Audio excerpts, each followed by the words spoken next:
Welcome to the third in the series of the Resilience at Risk, Cities, Corruptions, and Crises. This is a joint endeavor with the Harvard Humanitarian Initiative in the United States, with the Australia Pacific Security College and the University of New South Wales in Australia, and SEEDS India. So good day, I'm Meg Keane. I'm the director of the Australia Pacific Security College. And I'm here today with Professor David Sanderson, the inaugural Judith Neilson Chair of Architecture at the University of New South Wales. And today we're broadcasting from down under in Australia. So we welcome everybody from around the globe that's been able to join us.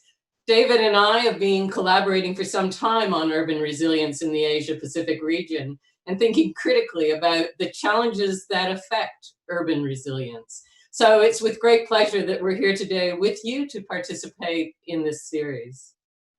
In just a moment, David will discuss corruption and crises in cities. And obviously, this is just a very pertinent topic at the moment, as natural and human-induced crises steadily increase in frequency and intensity. It's an important time to ask, I think, the hard questions about whether we are magnifying disasters by our own actions, by allowing corruption to creep into cities and go unchecked.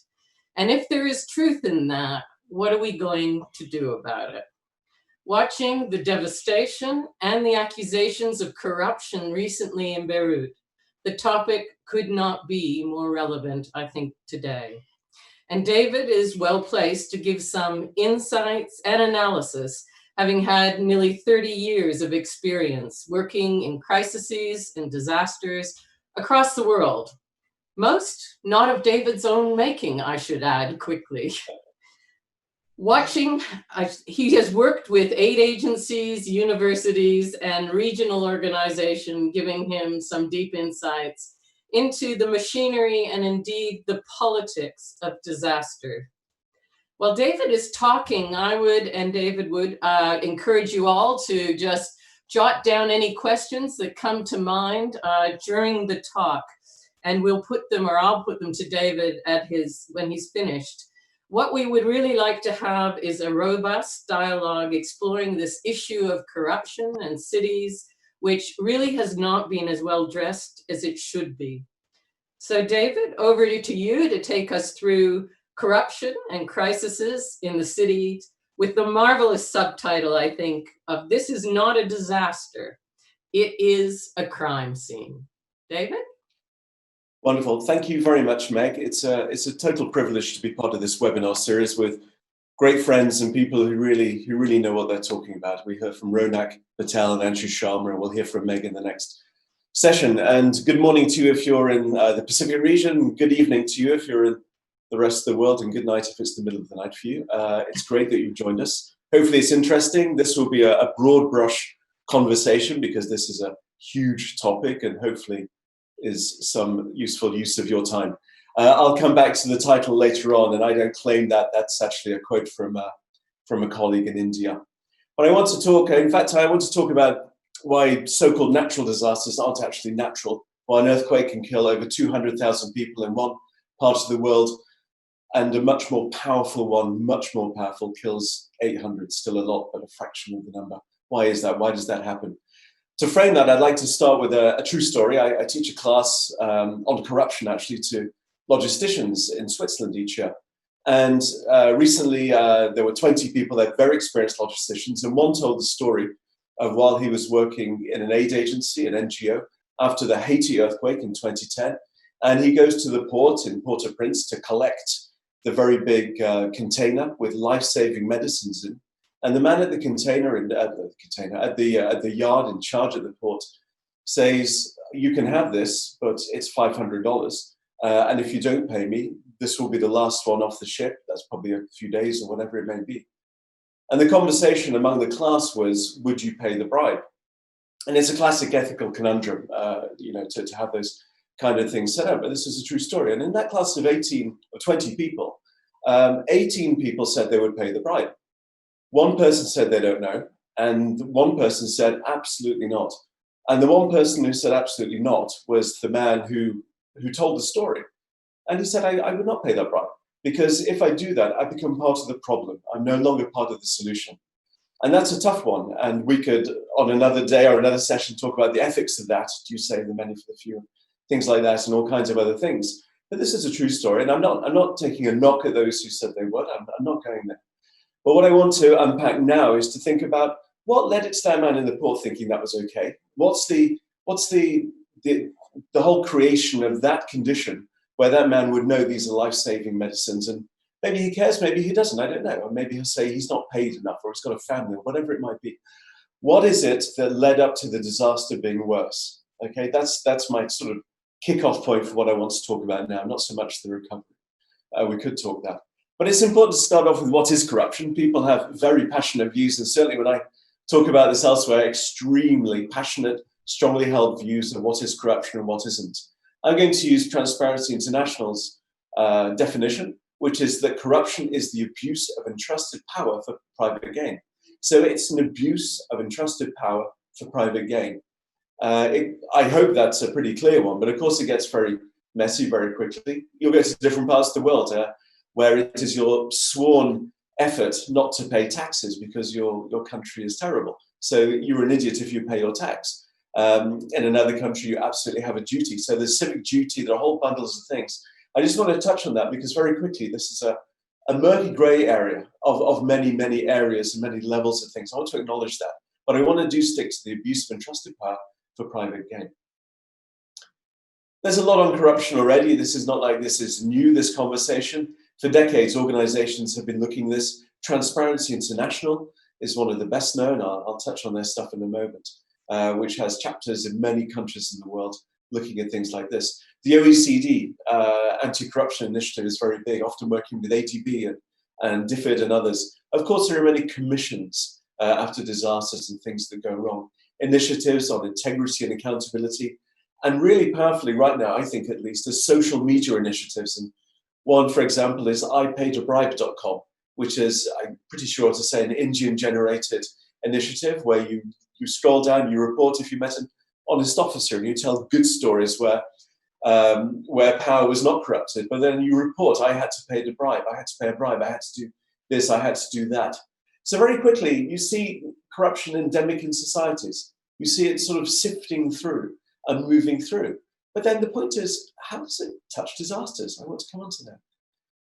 The European Union's corruption observatory initiative a few years ago, they had a taxonomy of corruption. And they had about 40 different words. I'll just read a few. Abuse of power, blackmail, bribery, conflict of interest, cronyism, election fraud, illegal lobbying, theft, revolving doors, money laundering, kickbacks, lack of transparency.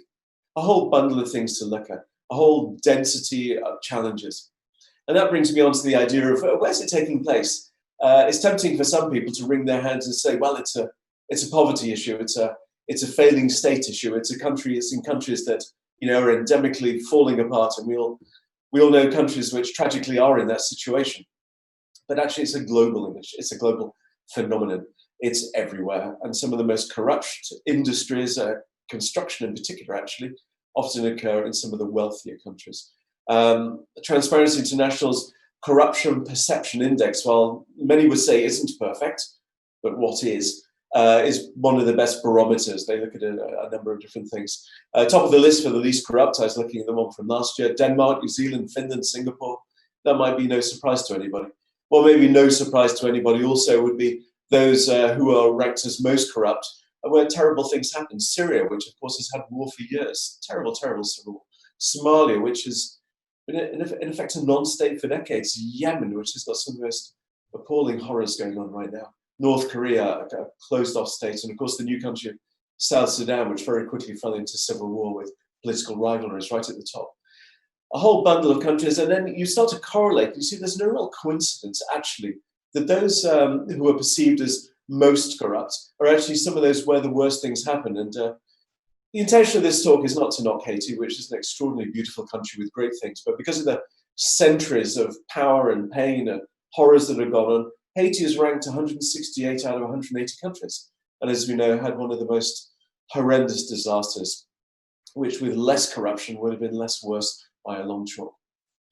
So why does it matter? We live in a society now where we're not short of problems. We have global lockdown, we have all kind of horrors in Beirut, as Meg mentioned, the absolute horror of what happened there 3 days ago. Why does it matter? Because hazards in corrupt countries can turn into disasters. That's the bit I want to unpack here, to say that can be disasters. And don't take my word for it. After the Haiti earthquake, Nick Ambrosate and Roger Billam, two real titans in this area, did a piece of work for Nature Journal where they correlated deaths from building collapse. I'm just reading this out.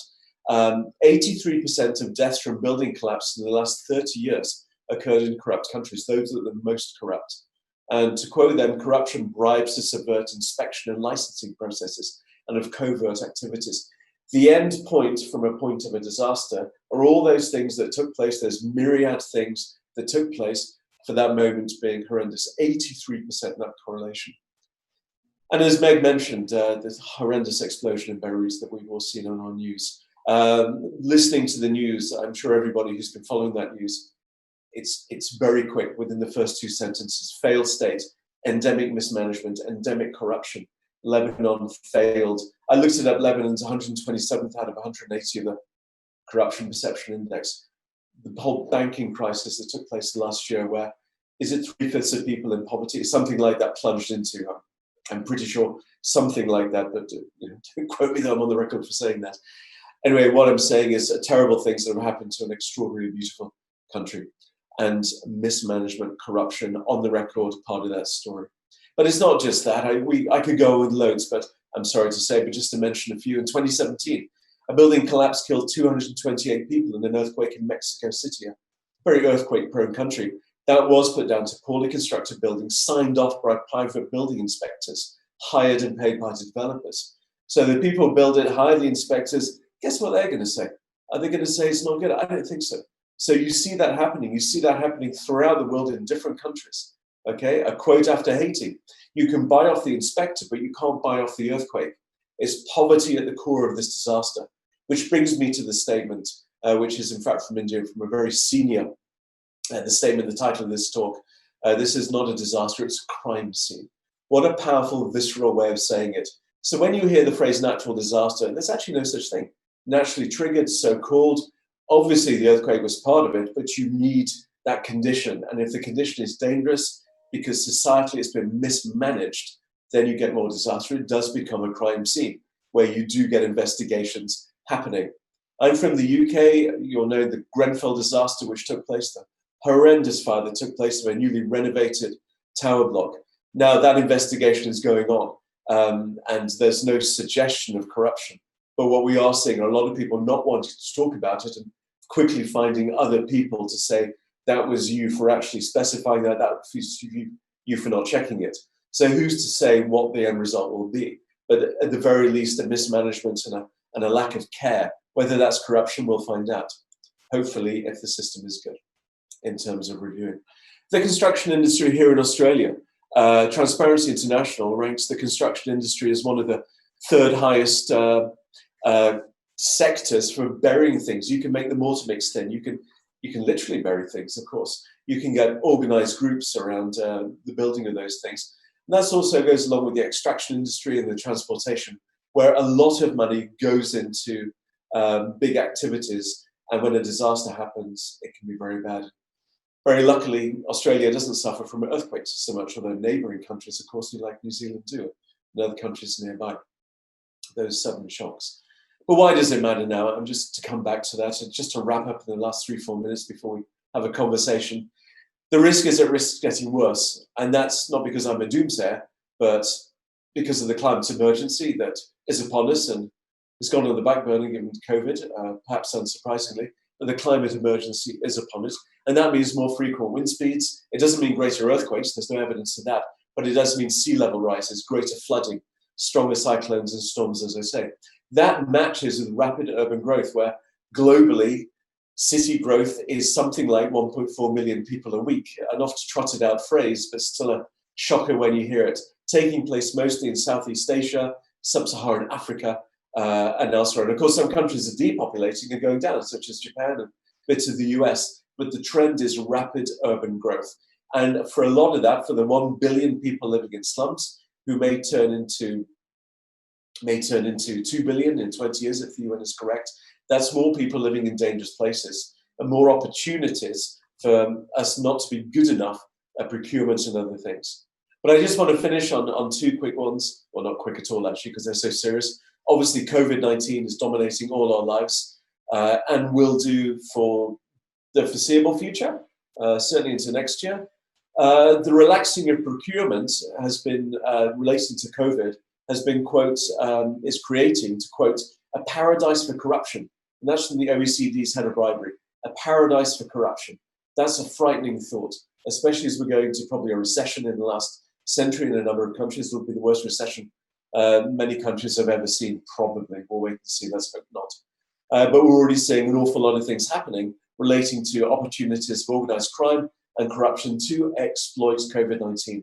A recent report from KPMG, the consultancy accountancy firm in Australia, talked about supply chain fraud risks. In a fraud survey, 67% of Australian companies reported they were at risk of being exploited by suppliers.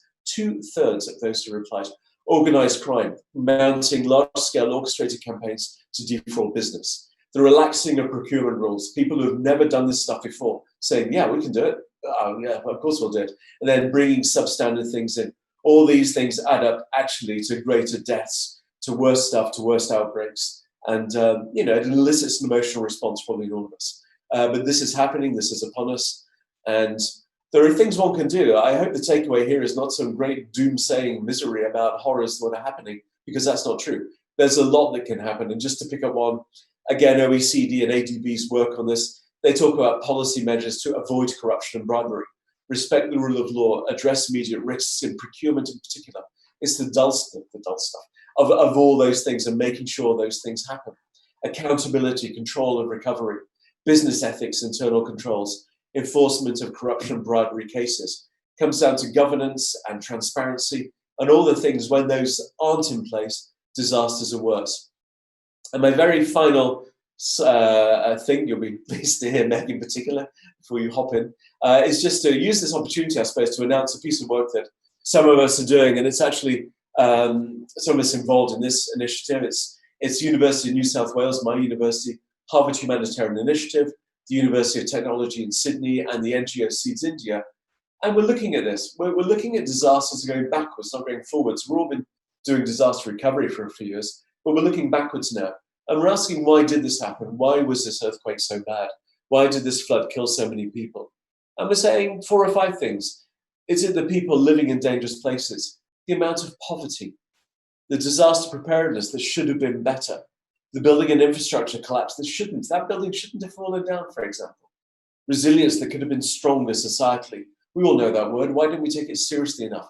And then tracing that back to some of the endemic issues. Now that's immediately incredibly complicated and intractably hard. And maybe that's why it's not been addressed so much. Not because we're scared of it, but because it's such a complicated thing. And we're hoping to get on with this. And we've already started some research, which we've commissioned, to look at various things and to say, so what? Not so we can sit in our ivory towers, but we can enact measures and working with others to actually do something about this. So I'm deliberately popping this at the end of this webinar as a bit of an offer, that if anybody wants to work with us on that, please be in touch. And we're all very findable now online. So I hope that's slightly provocative. I recognize it's very broad, it's sort of all over the place. But Meg, over to you. Thanks, David. That's a really fascinating talk, and as you say, there's so much to begin to delve into, from inequalities, colonial relationships with powerful metropoles, so that there's this mixing of no one cause of corruption and different drivers that are muddled up and have to be unpacked to be really successful at dealing with this fraught issue. What I wanted to begin with, as I was listening to you, even defining corruption, and it occurred to me that the concept of corruption, particularly in the countries I work in, is quite subjective. It's contextual and constantly changing and transforming. It is no one thing. And in this current globalized world with more and more interconnection, that change and transformation of corruption becomes quite important.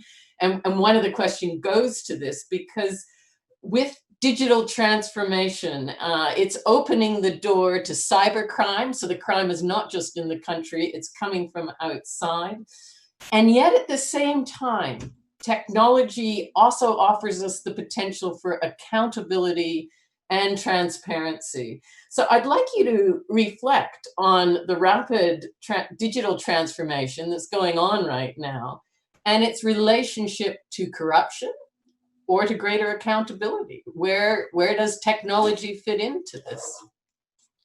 Thank you, Meg. You name it. Just two quick things. One in front of that. You talked about different perceptions of corruption, and it is extraordinary. Some economists talk about good corruption, whatever their phrase is. The idea that being you actually know who can build this very quickly, you go to them first and you do it. And actually, if you reduce the competition elements, then you're not incentivized to actually reduce the costs or to actually maybe do a good job. So that's not good corruption, actually, the speed at which you can do that. And we're seeing that in the procurement world, especially around construction. But to come to your second bit of what you're saying, what a remarkable world compared to even 15 years ago where, before Steve Jobs popped out with his iPhone, where we didn't have smartphones. So the opportunity now to report stuff very quickly, and I mentioned iPaidBribe.com, look that up. It's an extraordinary thing. It's now spread to a number of other countries. Try saying that fast 3 times over early in the morning. And things about transparency initiatives, if you take the sort of model of governance, I suppose, not government, where you have government, civil society, and others, and civil society holding governments to account, that's the point of popular uprisings. iPaidBribe.com is part of that transparency initiative. And we're seeing that playing out right now in the tragedy that's unfolding in Beirut as we speak. As we speak, there are popular uprisings of people who are sick to death at the chronic mismanagement of that country by its leaders. This is a matter of record. And people have been up in arms and protesting regularly, especially younger people, until COVID happened. And now that's back with a vengeance. That are people holding governments to account, and that's where change happens. And social media initiatives are part of that transparency. And don't undervalue or underestimate the potency of that. Imagine the Russian Revolution with smartphones and how much quicker that would have been. Quick though that was, but there was a slow burn. I'm talking about the 1918 one or 17, whatever it was.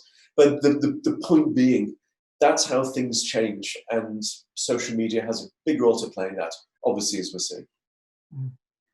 That's how things change, and social media has a role, but some comments have been coming up, and I would have to agree that some of corruption is fueled by inequality, poverty. So people are, for instance, the guy who takes the bribe down at the harbor for the container is probably being paid pittance.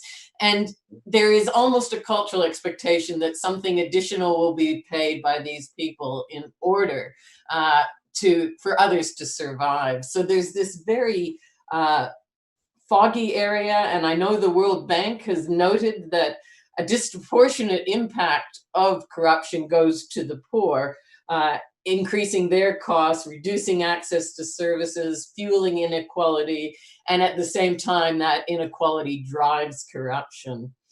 So we have a problem here, and that's also in Beirut, but in every other developing country, that those that have the power have little incentive to change the system itself. So in your view, David, and all your experience, you've talked about social media. That's kind of recent and it's one tool, but where are the powerful change agents located to deal with this systemic corruption, to make a change? Yeah. Who knew? It's all rather difficult. Who knew? It's all rather complicated. And the argument of, we need this money. There it is. I used to work in an NGO, and most of it was developmental. I remember we were working with a city council in Zambia, in Ndola, a small town there. And there was no, I'm not inferring there's any corrupt or asked for money, but working with the city council there on a grant fund, after 10 months, the people we were working with said, we've not been paid either, the entire time with that. We're just not getting paid. And people don't get paid for years at city councils all around the world when things happen or in wars. So I'm not I suppose on one level, it's easy to sit in a rich country and sort of say these things. And it is. It is easy to sit in a rich country and say these things. And so there's a recognition of that. There is also a recognition of the endemic complexity, which is a global phenomenon. And it is always the most vulnerable, who are not always, but almost always the poorest in society, who at the end are worse off as a result. Now, this is a vicious cycle. And if you look at the research and the evidence, and you touched on some, Meg, of course it's a cycle. And where do you break that? Where do you start? What's even your hope? And you talked about the change agents. Maybe the change agents mostly are civil society coming back to that. But it takes something horrendous for that. And heaven forbid that we want horrendous things to happen for change to happen. But tragically, societies have changed as a result of that. And I'm not wishing on bad things to happen. The initiative we're trying to do is to actually sort of point at something that is often say, oh yeah, and that too, between two commas in the longer sentence relating to the things we can tackle. Now, what we want to do in this very small, modest thing, we're not claiming, other than that, and we're at the beginning of that, is actually to, if it gets into the mindset of people that disasters are natural, and that's not a new phrase, a lot of people have said that for decades, but actually it's common now not to say natural disaster. You say, yeah, that disaster was bad, but actually what caused it was not only that, it was all these other things in society which we're part of and connected with and akin to, and actually we can do something about that through actually making changes and doing differences. And there have been plenty of examples of societies which have continued to develop positively, put it like that, through their regulation and their organization and applying of rules of law in order to make things less worse. Well, just where you finished off, there's an excellent question, David, that's come in from Gakai Leon, saying, you argue quite provocatively that disasters are crime scenes because of the influence of corruption. But do you think there should be a greater role for international criminal law in disaster response and reconstruction? Cool, yes. What a great question. I promise it wasn't my friend who sent that. That's a fabulous question. A good one. Absolutely. Good one. We started digging out what information exists by doing rather dryly an academic literature review, but it's very important. And we've got wonderful help from a fellow called Sunny Patel right now. So thank you, Sunny, for your help with us on that, and others as well. And they looked at several hundred documents. There's quite a lot in the criminology world relating to this, unsurprisingly. One that springs to mind, there were 2 earthquakes in Turkey that took place in 1999. That's on a personal level, which got me onto this, actually. And what it was, there were builders being chased down the street as a result of the earthquakes. And you just think, that was an earthquake? They're chasing builders down the street? What? Why? Because they had built shoddy buildings which fell down and killed people. That's full stop. So yes, and so the literature I'm thinking of actually was published in the UK, and it was in the criminology sector of this. So yes, with bells on. Certainly an awful lot of the disaster management humanitarian ecosystem, that's a good word. Often that's not very well represented and could be stronger, and absolutely, yes, it's a crime scene. Yes, and it's not only a crime scene, but it's part of that story. That's great. And we're getting some very good questions in. I'm going to follow up with a couple, but I would invite those listening to certainly put in your questions. It makes for a much more colorful conversation when we're getting your thoughts and your ideas flowing in from around the world, and draw on your own experience as well of corruption and the kind of issues it raises for you. David, there's actually been some interesting various little comments about the role of humanitarian agencies and whether they are fueling corruption by paying fines and engaging with criminal or corrupt activity. And I know in my own work, they can also be the drivers of change, those that question, those that bring in these principled ways of running their operations, those that work to localize and respect the operations and the governance arrangements that are good within a country to start to build up and strengthen those institutions. But in your experience, what exactly is the role with respect to corruption of these humanitarian agencies? Are they a force for good, or are they undermining just to get the job done and satisfy their people wherever their head office happens to be, which is often not in these places? Another really excellent question, and there's a lot on this. The humanitarian ecosystem is a broad church, ranging from individual NGOs to extremely large organizations, UN agencies, faith-based organizations, Muslim-based organizations, Christian-based organizations, a whole bundle of private sector institutions, chambers of commerce from one city to another. So this is a huge, broad church. And does it happen? Of course it does. Is it endemic? I don't know. I'm not aware of a lot of research or evidence on that, but of course that exists. But that is it this big, or is it this big? What often happens in a disaster, of course, what happens, not wrongly, an awful lot of people come to help and support because you've been overwhelmed. But that's the definition of disaster, so you get support. Maybe it's often too many, and we can have another conversation about that very happily anytime on that front. What often happens in urban areas, particularly where rents go up immediately, is that corruption, or is that market forces? I think it's market forces, actually. But then others point to that whole bigger thing. Do aid agencies pay bribes? Well, the example I just shared with you at the beginning, where 18 or 20, and these were very big organizations, did.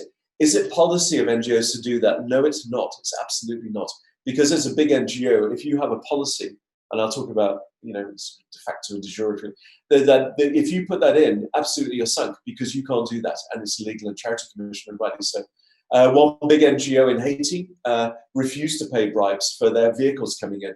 They didn't get their vehicles for 4 months because they sat in the port. They didn't get their vehicles. Whose fault was that? The corrupt system. Good for that NGO for not paying those bribes. Good for that NGO, and their programming suffered. But they were right. They had integrity. Now, I spent half my career working in NGOs, so I readily admit to being biased. In my experience, for a very large NGO, never did I see, nor understand, nor see that happening. Now, that's anecdote. That's not evidence. I'm just saying this was a very big NGO. But of course it happens. It'd be naive to say otherwise. But it's not a policy. It's not a systemic. It's a thing. There are individuals, if you're asked for money, as I have been, and probably other on this call, a little payment, a little gift, and say no, as I have done, because I'm probably able to do so, and I feel lucky for that. Again, I recognize that good fortune in that sense. It's a choice. It's a personal choice. So if I then paid that bribe, that $20, is the whole NGO now corrupt? I don't know. But if you got the badge on the side of the vehicle, possibly, actually, because you've got to toe the line. So policy, no. Does it happen? Probably. Yeah. There's another good question here, because I think it's wonderful when people are drawing from their personal experience, because this is what is really real. And Dimitri writes, from working in 2 countries on anti-corruption, we observe one needs 2 elements in place: a strong political will and technical specialists. So we're going between these 2 very different things, essentially having the right people in the right place, enabling institutions to function as they meant to. I'd like to hear a little bit more about your thoughts on strong political will, because we've already said sometimes it's better not to deal with this issue. This is your political base. And then this idea of technical specialists that might play a watchdog kind of role in revealing and exposing corruption. And then can they get it out into the public? So these 2 elements, what do you think about them? A strong political will and technical specialists, 2 different elements. Yeah. I tell you what, at this very moment, I wish we set up this webinar that it was more of a conversation, because of course, Dimitri was it. I want to hear what you think. So, it sounds like you've been working on this and getting it. So I'm not going to say anything you've not thought of. So yes, well, obviously technical specialism. Too often we get people who are willing but don't know. Enthusiasm and experience. And in the aid sector, we get a lot of enthusiasm. Good. That's not knocking that. But enthusiasm without experience is frightening. And sorry to share just an anecdote personally too. Of doing a number of evaluations of large-scale disasters for agencies in the Philippines or Nepal after the earthquakes. You meet some fabulously enthusiastic, committed people in charge of big reconstruction projects with no experience and no expertise and no formal training. Sign me up for the enthusiasm, but without that, and that is a fault of the agencies sometimes for not having that oversight. You may be stretched, you may be thin, but that's not okay. And you can't rebuild back substandard buildings that fall over again. And after the tsunami, the horrendous tsunami that took place in oh golly, 2004, the Boxing Day tsunami, I'm going to stick to that, about 15, 16 years ago. Some big agencies rebuilt houses. Some big agencies had to knock those houses down again because they weren't built well enough. How shocking is that? One big agency nearly went out of business as a result of that, paying it back. That was avoidable. That's not okay. And I think that's a good example of the lack of technical expertise, not hiring good people in the shelter sector who know what they're doing. And that's inexcusable. It's not good enough to say we're thin on the ground. You can't take the money, then not provide the skills. You used to see, less so now, in reconstruction projects where compliance with building safety, having your helmets on, and safety. I was in Nepal 2 years ago, and I was watching as a man was knocking down the building. You won't believe this, perhaps. Actually, sorry, it was Dhaka in Bangladesh. Knocking down, standing on the top of the wall about 4 stories up and hammering with a sledgehammer on the sides, knocking that wall down and trusting that he will skate off before it falls over. That's not okay. That's never acceptable. That's not okay. And there's a whole thing about building safety, by the way, in construction, which I think humanitarian aid is slow to, but is actually picking up on in recent years.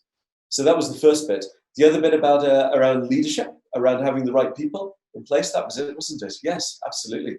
Strong leadership, but strong leadership can be frightening, as we're seeing in the Philippines, where the leader of that country openly talks about killing people and advocates that, and we're seeing a large number of deaths relating to that.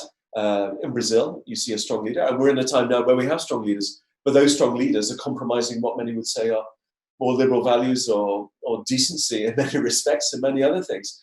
Let's see how that plays out. Let's see if that shifts.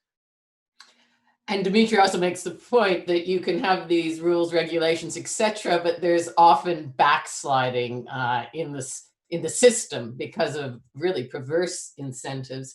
And I'd like to take his point up on that, because when the literature on fighting corruption often talks about, okay, there's the rules, the regulation, but there has to be credible deterrence. In other words, the enforcement.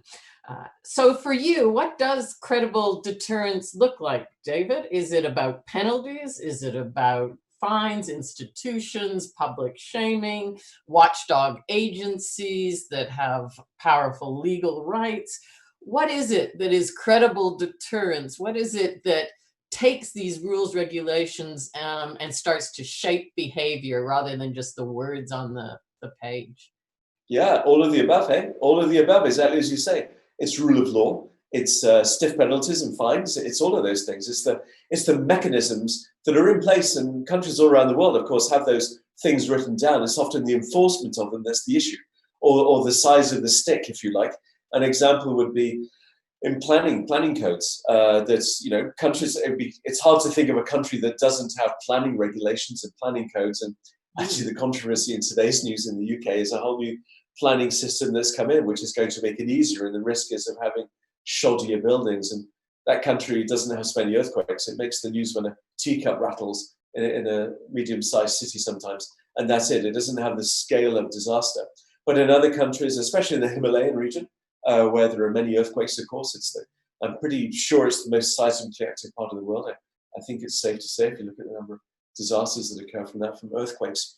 You maybe find $50 if you build a building, another bit on top, or another bit on top, or another story on top. $50, $30, whatever. It doesn't matter because you're wealthy enough to build that. The incentive, the disincentives are not there. The fines are pathetic. The risk is, heaven forbid, Shimla, which is a most beautiful city in the north of India. It is seismically active area. The Congra earthquake 110 years ago, 115 years ago now, killed about 20,000 people. Heaven forbid there's another one. But if you go to Shimla today, you will see many shaky-looking buildings, shoddy buildings that lean on each other. And it doesn't take much for something to happen. Why has that happened? Well, there are planning rules there. India has super strong rules of law, very, very strong. But you know what? Actually enacting and enforcing, and if your city government building is taller than your other buildings, illegally so, what are you doing about that?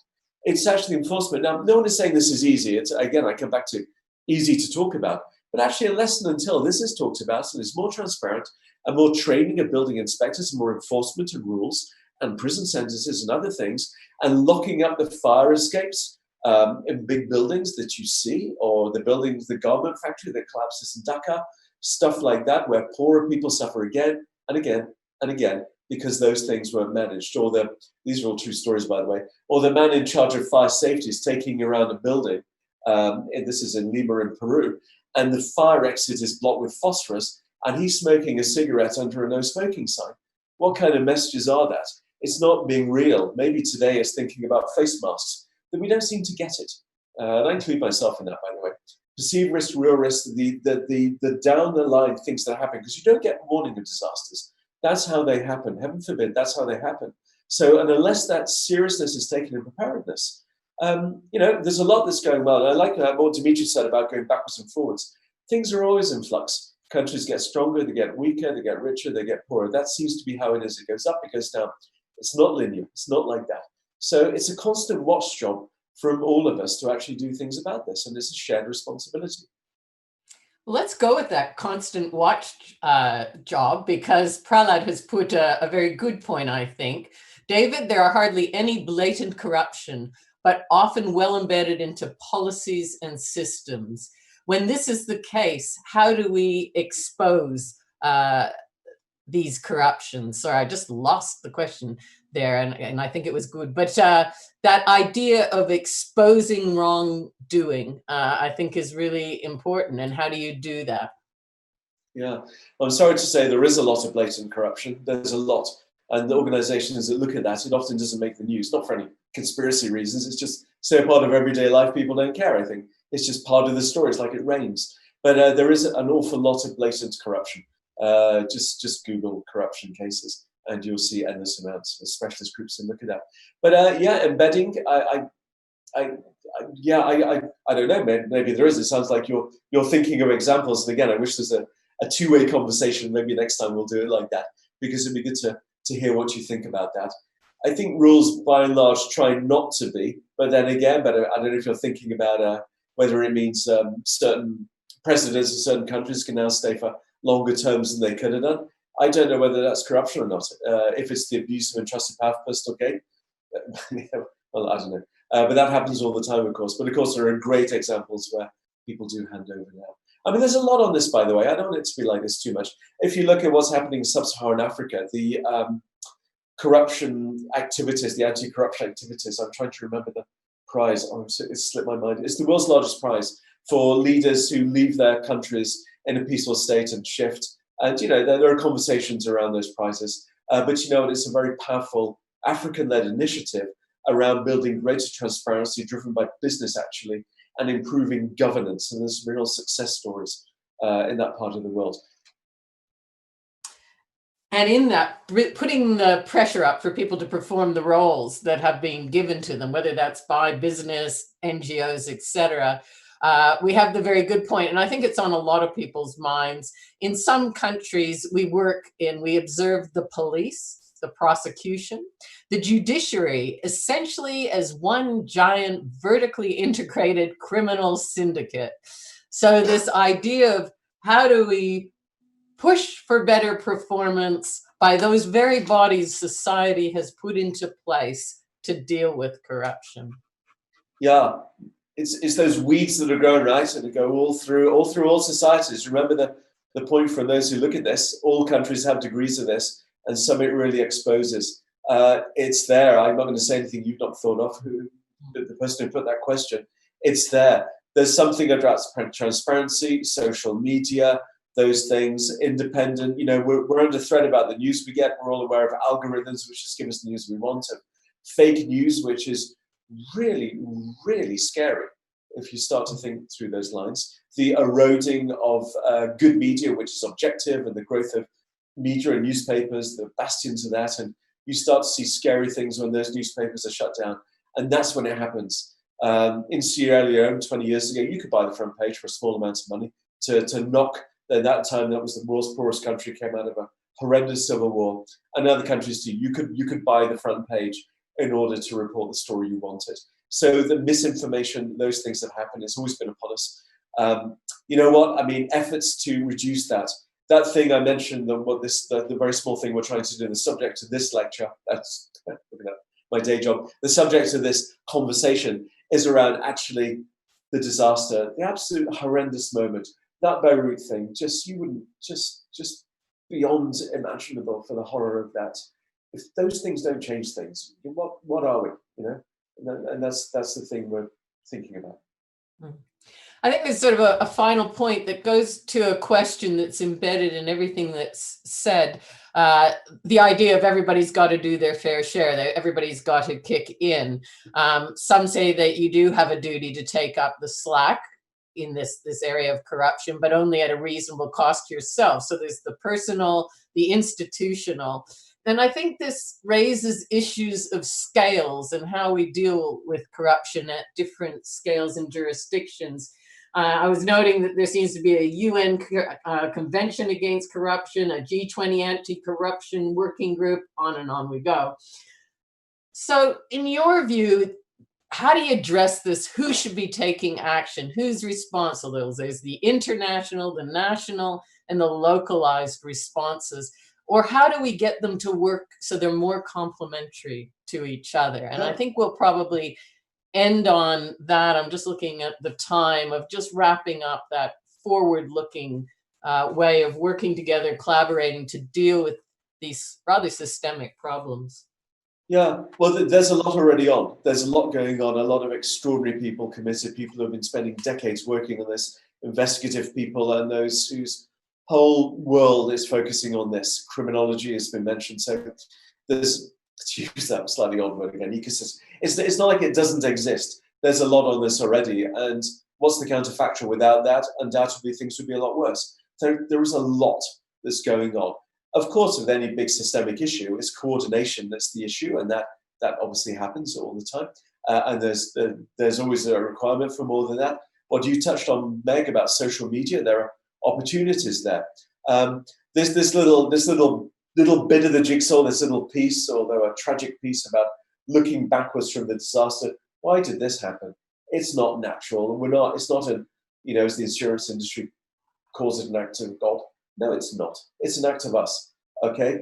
Collaborating with nature wrongly. So what is that bit of that story? That's the little bit of that story that we're talking about.